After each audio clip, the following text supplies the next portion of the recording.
អាប់ដេតខាងចេញមាននៅថ្ងៃពហុទី9ខែ7សម្រាប់តម្លៃមាសបច្ចុប្បន្នគឺនៅ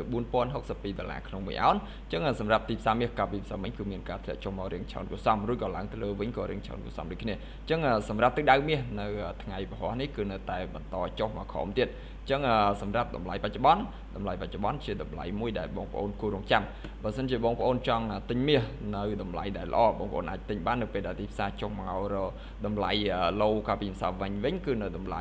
$4022ក្នុង1អោននិងបងប្អូនអាចទិញបានទៀតបើសិនជាមាសនៅតែបន្តចុះបងប្អូនអាចទិញថែមបានទៀតគឺនៅតម្លៃ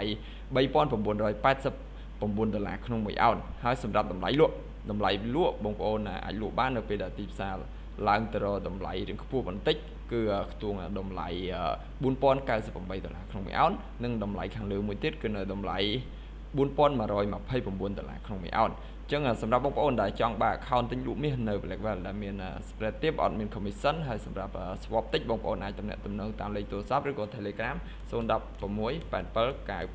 95 11